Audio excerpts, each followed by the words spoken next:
예배 자리로 오신 여러분을 환영합니다. 그리고 축복합니다.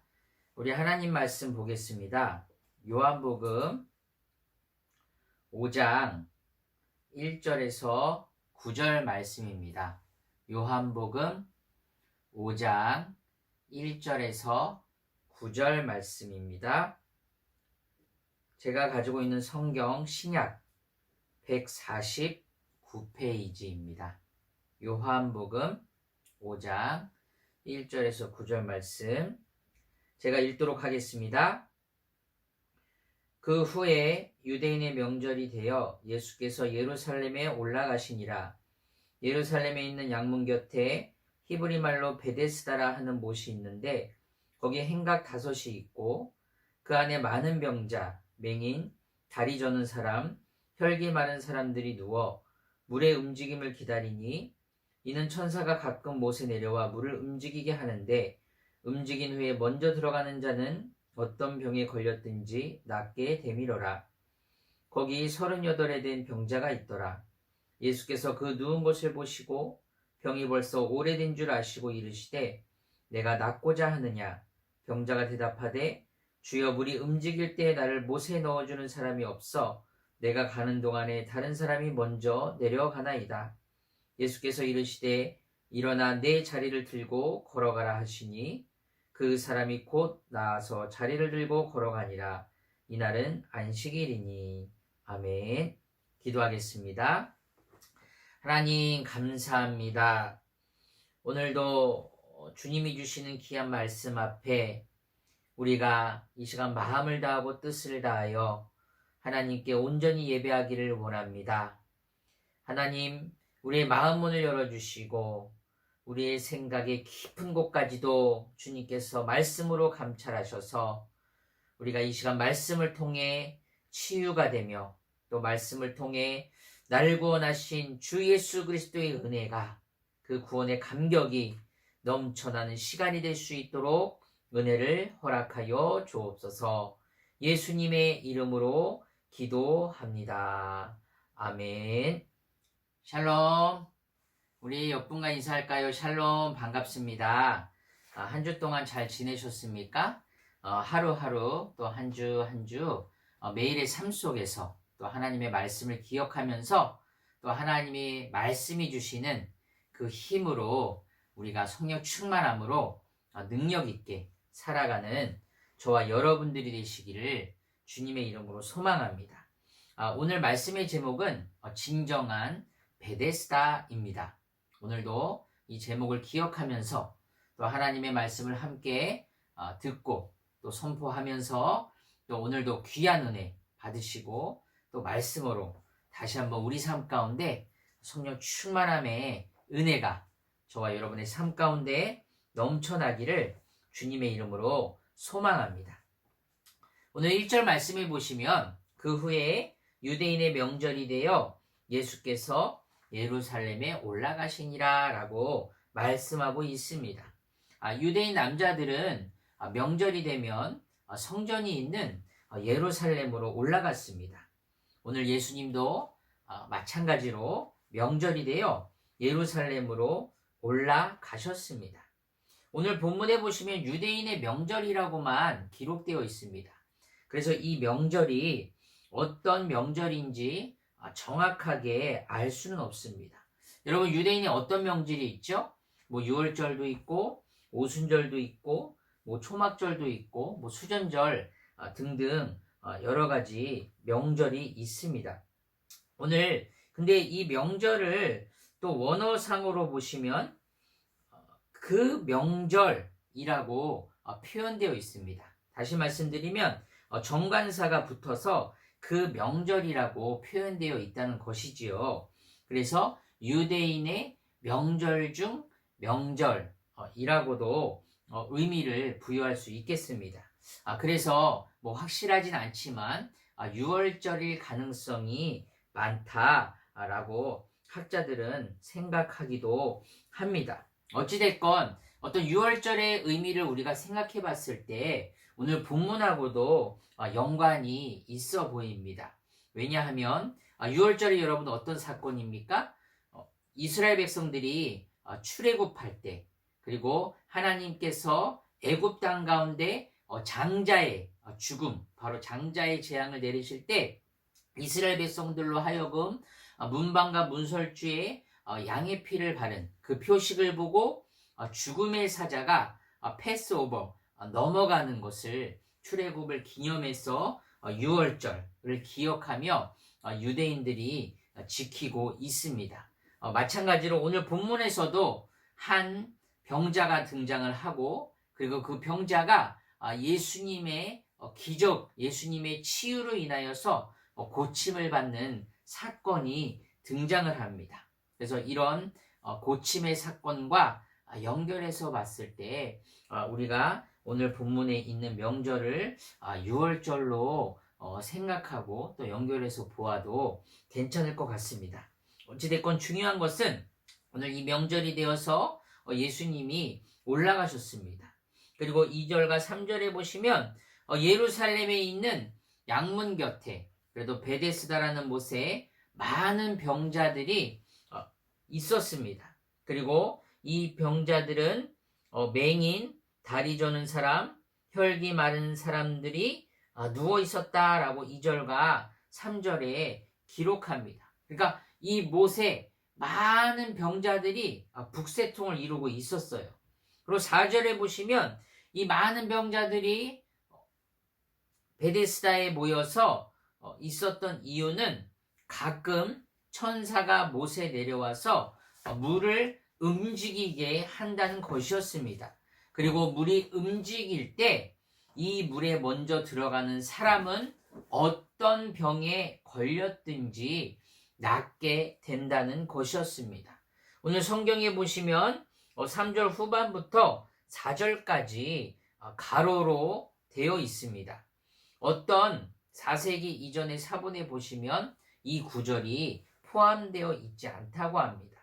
사본상으로 증거로는 빈약하지만 또 후대의 필사자들이 이곳에 병든 자들이 몰려든 이유를 설명하기 위해서 이 구절을 넣었다고 합니다. 그래서 아마도 7절에 보시면 아시겠지만 예수님께서 이 병자에게 네가 병이 낫고자 하느냐라고 물으셨을 때 이 병자의 대답을 설명해주는 역할을 3절 후반에서 4절이 하고 있는 것 같습니다. 고고학 자료에 의하면 이 연못에 간헐전 온천의 물이 유입이 되었을 수 있다라고 기록되어 있습니다. 그 물은 붉은색이고 철분을 함유하고 있었을 가능성이 있어서 가끔 치료의 효능을 발휘하였다고 합니다. 당시 사람들은 이것을 천사들이 내려와서 물을 움직인다고 생각을 했던 것이죠. 바로 치유 현상에 대한 어떤 미신이 있었던 것 같습니다. 그래서 오늘 베데스다 연못 주변으로 많은 병자들이 모였는데 그곳에 들어가면 내 병을 고침을 받을 수 있을 거야 라는 믿음이 그들에게 있었던 것 같습니다. 그래서 소문을 듣고 그곳을 찾아 멀리서 나온 병자들도 있었을 것입니다.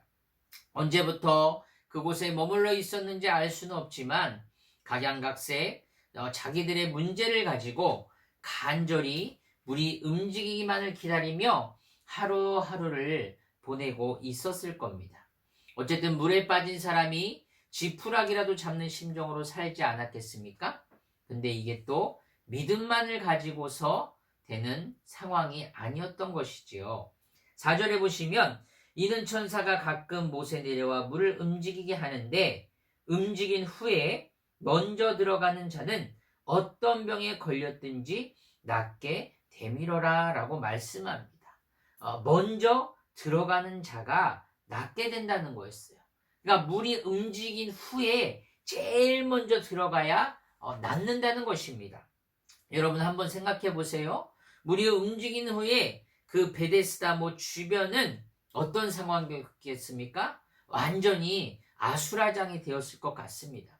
여러분 한국에서 백화점 세일하면 나타나는 현상이 어떤 현상입니까? 좀 심하게 표현해서 아줌마들 머리 뜯기잖아요. 철저하게 경쟁인 것이죠. 좋은 물건을 싸게 사기 위해서 목숨을 겁니다.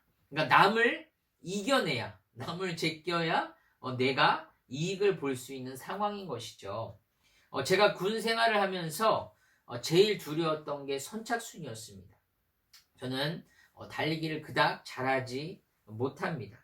또 거기다가 자세히 설명을 드릴 수는 없지만 어려서 스케이트 대회 나가서 생긴 트라우마가 있습니다. 그래서 군대에서 군장 메고 선착순을 하게 되는 날은 답이 안 나오는 것이죠. 달리기 빠른 사람은 한 바퀴만 돌면 열애고, 저는 기본으로 거의 끝까지 뺑뺑이를 돌아야 하는 운명이었습니다. 선착순 경쟁에서 맨 처음에는 좌절을 맛봅니다. 그러나 나중에는 결국 포기에 이르게 되는 것이죠. 오늘 본문에 나온 베데스다도 어떻게 보면 선착순 사회였던 것 같습니다. 말하자면 조금 기력이 있고 달리기 빠른 사람이 그나마 희망을 볼 수 있는 사회였던 거죠. 남을 이겨야 자기가 살 수 있는 그런 사회였습니다. 양보는 허용되지 않고 철저하게 자기가 살기 위해서 남과 경쟁해서 이겨야 하는 사회가 베데스다의 사회였던 것입니다. 재미있는 사실은 오늘 본문에 나오는 히브리어인 베데스다의 뜻이 바로 은혜, 자비의 집이란 뜻을 가지고 있습니다. 그런데 병자들 사이에서는 자비와 은혜가 존재할 수 없는 것이죠. 물이 움직인 후에 경쟁에서 지게 되면 좌절을 맛보아야 하는 사회였습니다.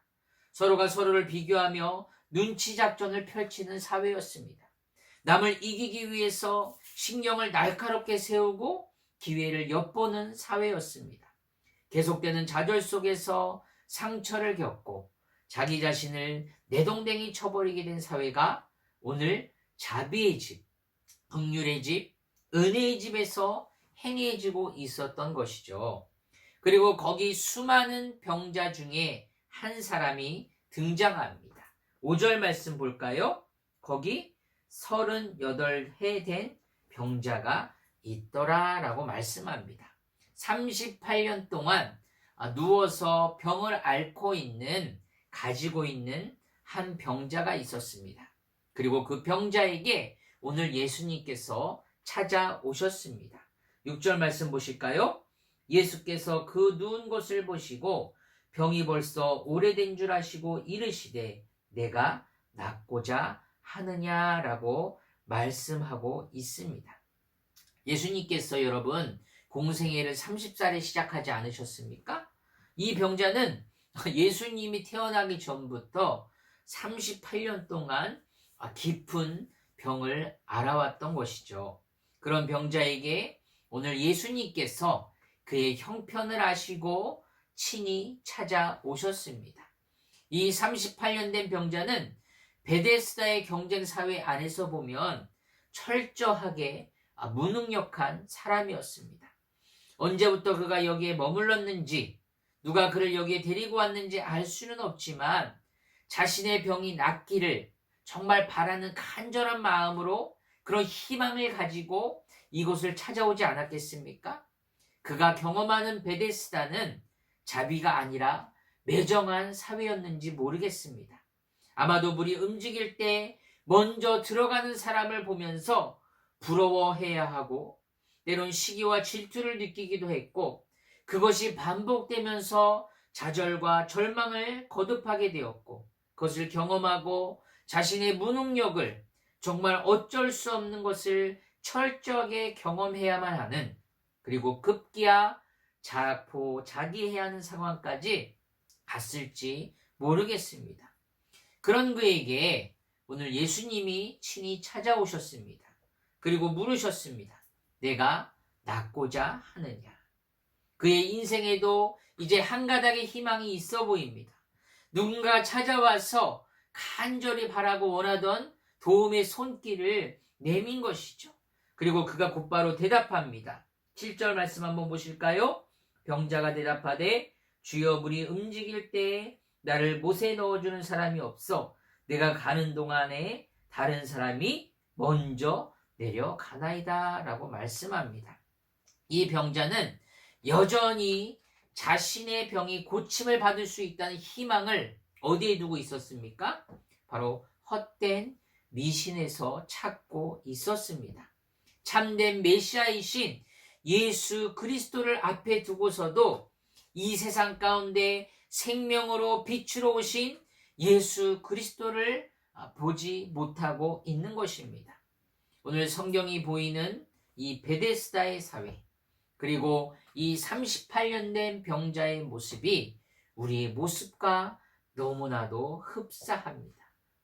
죄로 인해 물들고 얼룩진 세상, 바로 이 세상은 능력이 있어야 되고 또 경쟁에서 이겨야 살아남는 그런 세상이 되었는지 모르겠습니다. 그리고 사람들은 성공을 위해서 끊임없이 다른 사람보다 앞서려고 애쓰고 노력하는 사회인지 모르겠습니다.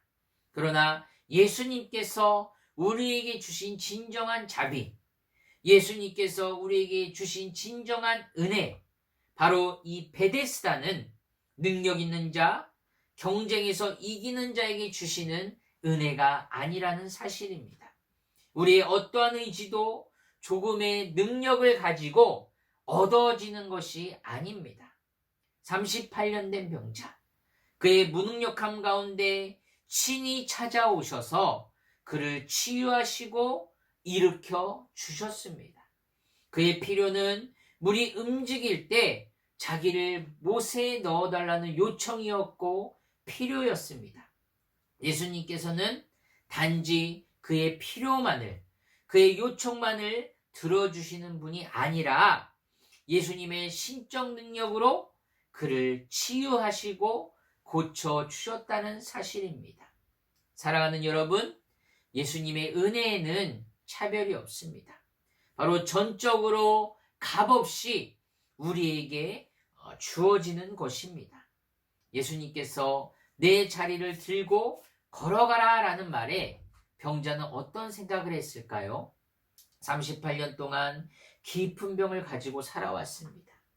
그리고 그 오래된 병을 가지고 무기력하게 어쩌면 이제는 한올하게 그 희망마저 버린 상황 가운데 자신을 못에 데려달라는 그 요청, 이것을 들어주지는 못할 망정 자리를 들고 일어나라 라는 말이 이상하게 들렸는지 모르겠습니다.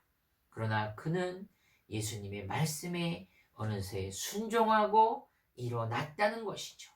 그가 일어날 때 그의 연약한 다리에 힘이 붙고 온몸에 생기가 생기는 초자연적인 역사를 그가 경험하지 않았겠습니까?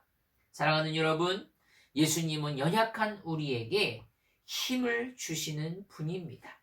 단지 이것은 병이 낫고 치유의 역사가 일어나고 나의 삶이 윤택해지는 것, 풍요로워지는 것, 그 이상의 것으로 우리에게 은혜를 베푸시는 분이 바로 예수라는 사실입니다. 죄와 사망으로 꼼짝달싹할 수 없는, 우리의 능력으로 어찌할 수 없는 정말 무능력한 마른 뼈와 같은 우리에게 예수님께서 말씀으로 생기를 주시고 힘을 주셨다는 사실입니다. 우리에게 있어서 구원은 경쟁으로 주어진 구원이 아니지요. 우리의 어떤 조금의 능력으로, 어떤 우리의 선함으로 주어진 구원이 아니라는 사실입니다. 우리에게 먼저 친히 찾아와 주신 그 하나님의 사랑, 그 은혜, 바로 그 자체인 것입니다. 진정한 베데스다의 은혜가 여기에 있는 것이죠. 에베소 2장 8절은 이렇게 기록합니다. 너희는 그 은혜에 의하여 믿음으로 말미암아 구원을 받았으니 이것은 너희에게서 난 것이 아니요 하나님의 선물이라. 사랑하는 여러분, 정말 우리는 이 구원의 감격 하나만으로 기뻐하며 살아갈 수 있을까요? 죄와 사망으로 얼룩진 이 세상에서 나를 하나님의 자녀 삼아주시고 영원한 사망의 병에서 일으켜 세워주신 하나님의 은혜만큼 더 큰 기쁨이 어디에 있겠습니까? 경쟁사회에서 또 여러분들이 바라는 헛된 소망으로 좌절을 경험하고 계시지는 않습니까? 자신의 무능력함으로 인해서 공허함을 느끼며 하루하루를 살아가고 계시지는 않습니까? 세상을 염세적으로만 바라보라는 이야기가 아닙니다. 다시 한번 나를 구원하신 소망의 하나님을 바라보시기를 주님의 이름으로 소망합니다.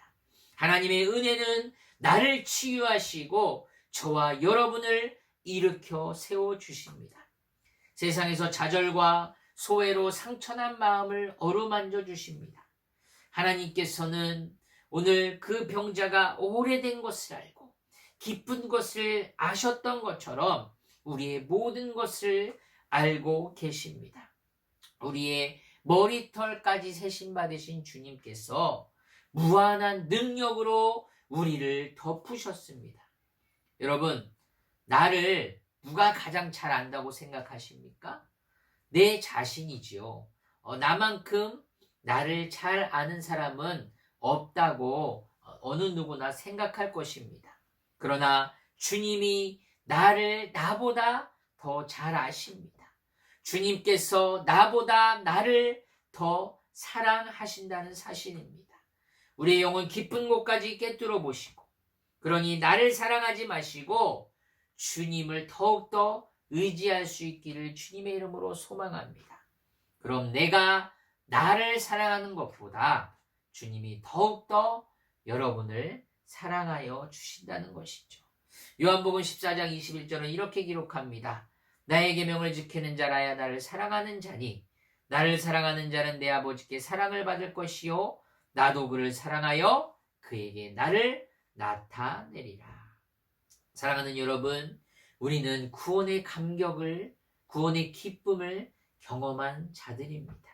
이 세상 가운데서 구원의 감격과 기쁨을 간직하고 살아가는 자로서 바로 이기적인 삶이 아니라 경쟁사회에서 나의 유익을 위해서 다른 사람들을 무시하고 다른 사람들을 짓밟는 그런 사회, 그런 삶이 아니라 바로 우리 그리스도인들에게 있어서 진정한 베데스다의 삶은 바로 사랑과 섬김과 희생과 양보와 미덕이 있는 삶을 저와 여러분들이 살아가야 하는 것입니다. 사랑하는 여러분, 오늘 친히 예수님께서 그 병자에게 찾아오셔서 그 병을 치유하신 것처럼 저와 여러분에게 예수 그리스도의 은혜가 임하였습니다. 값없이 주어졌다는 것이죠. 바로 이것을 다시 한번 우리가 기억하면서 바로 구원받은 자로서 하나님의 은혜를 경험한 자로서 그 구원의 기쁨을, 그 감격을 정말 진정한 베데스다와 같은 그 은혜를 경험하시면서 이 세상 가운데 예수 그리스도의 자비와 예수 그리스도의 은혜가 여러분을 통해서 자연스럽게 흘러 넘치는 그런 삶을 살아가시기를 주님의 이름으로 소망합니다. 기도하겠습니다. 하나님, 감사합니다. 정말 꼼짝달싹할 수 없고 정말 너무나도 연약하고 어떤 힘과 능으로도 어찌할 수 없는 죄인된 우리들을 예수 그리스도께서 친히 찾아오셔서 그 그리스도의 사랑으로 우리를 일으켜 세워 주셨습니다. 우리를 구원해 주셨습니다. 주님, 다시 한번 하나님의 그 은혜를 기억하면서 우리가 구원받은 자로서 그 기쁨을 간직하고 살아갈 때에 우리의 삶을 통해서 하나님의 은혜와 자비와 긍휼과 사랑의 모든 형상들이 차고 넘쳐날 수 있도록 주님 도우시고 함께하여 주옵소서. 한 주 동안 주님의 은혜를 다시 한번 기억하며 정말 구원의 기쁨과 소망을 간직하며 우리의 삶의 모든 영역에서 하나님의 은혜가 자연스럽게 차고 넘쳐날 수 있도록 허락하여 주옵소서. 사랑이 많으신 예수님의 이름으로 기도합니다. 아멘.